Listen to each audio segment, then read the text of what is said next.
को लेकर traffic police का नया फैसला अब सड़क पर उतर आया है। कहा गया अब मनमानी नहीं चलेगी, लेकिन जमीनी हकीकत क्या है, ये जानने के लिए हमारे रिपोर्टर नितिन लाहौरे पहुंचे ग्राउंड पर।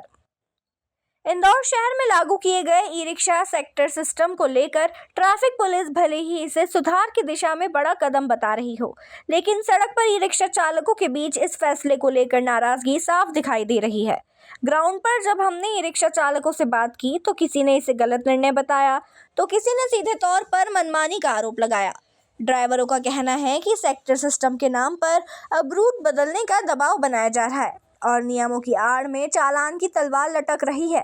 कई चालकों ने यह भी कहा कि पहले ही ट्रैफिक जाम से जूझ रहे इंदौर में अब सेक्टर की बंदिशें उनकी रोजी रोटी पर भारी पड़ रही हैं। ट्रैफिक तो कारों, सिटी बसों से होता है, उस पर कोई कार्रवाई क्यों नहीं होती?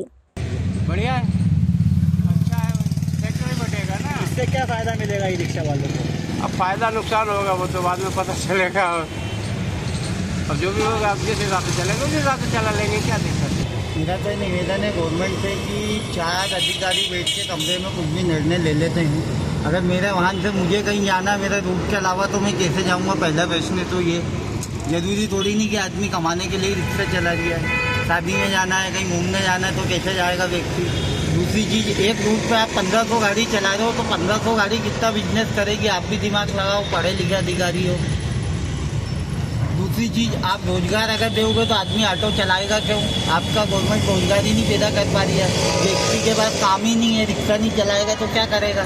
सबसे ज़्यादा ट्रैफिक अगर इंदौर में होता है तो 4 व्हीलर से होता है और सिटी बसों के कारण होता है। कहीं भी जाके वो खड़ी कर देते, कार कहीं भी पार्क हो जाती है। गवर्नमेंट का उसके तरफ ध्यान नहीं है, ले दे के वो ऑटो वालों के पीछे पड़े हैं।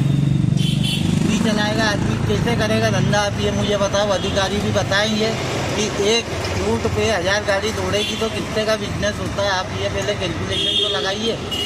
आप कागज़ पे कुछ भी आदेश दे दे तो वो ये तानाशाही वाला शासन है, इससे गरीब आदमी बहुत परेशान हो। ये रूट मतलब बिल्कुल नहीं बनना चाहिए, कैंसिल होना चाहिए। बिल्कुल पसंद नहीं। कारण ये कि कहीं भी जा नहीं सकते, एक ही जगह रहने में अच्छा नहीं रहेगा। क्या नुकसान होगा उसका? नुकसान काम धंधे का नुकसान होगा। ट्रैफिक पुलिस इसे व्यवस्था सुधारने का कदम बता रही है, लेकिन जमीनी सच्चाई यही है कि इस फैसले को लेकर ई-रिक्शा चालकों में भ्रम और आक्रोश दोनों है।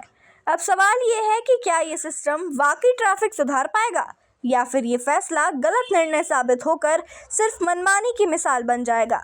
इंदौर की सड़कों पर अब सिर्फ ट्रैफिक नहीं, सवाल भी दौड़ रहे हैं। ई-रिक्शा सेक्टर सिस्टम, व्यवस्था या मनमानी?